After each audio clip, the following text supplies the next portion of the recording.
an innumerable company of the spirits of the just, who had been faithful in their testimony of Jesus while they lived in mortality, gathered in one place, illuminated with light.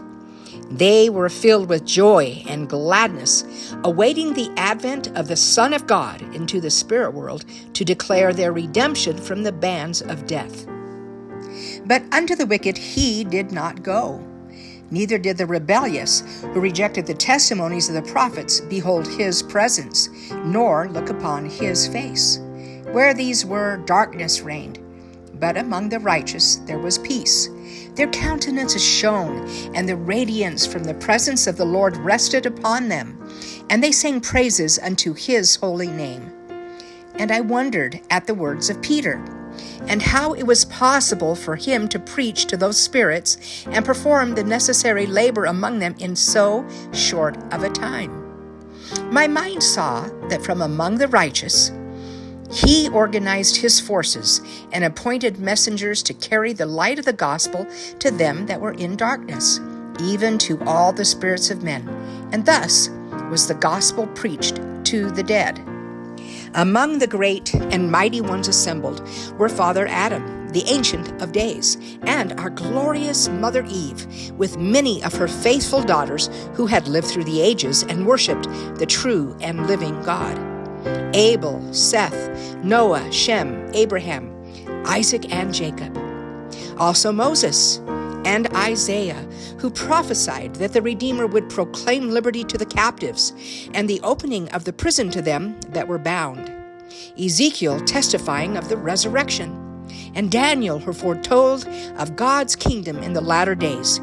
Elias and Malachi, who testified of the coming of Elijah, of whom also Moroni spoke to the prophet Joseph Smith, who should come before the great and dreadful day of the Lord. Elijah was to plant in the hearts of the children the promises made to their fathers. The great Nephite prophets were also among the righteous, as was Joseph Smith and my father Hiram Smith, and those latter-day prophets who laid the foundations of the great work of this last dispensation, including the building of temples and the performance of ordinances therein, were also in the spirit world. The dead who repent will be redeemed through obedience to the ordinances of the house of God.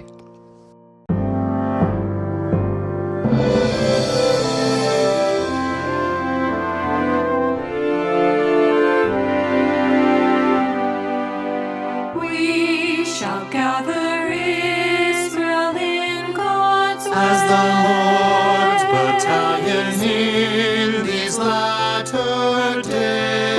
For this work have we been saved to Share Christ's plan and its full restoration. On both sides of the veil we'll preach of Christ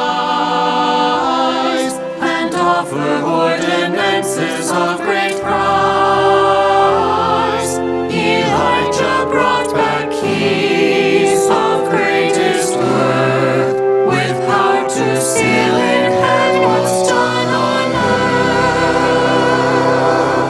So may dwell in the love and light of the Lord forever.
he has will to gratefully.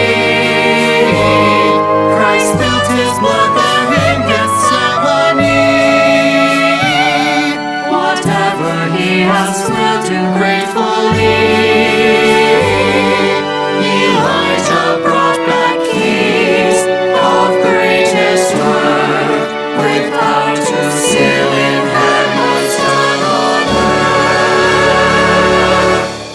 So all may dwell in the love and light of the Lord forever and ever, as husbands and wives.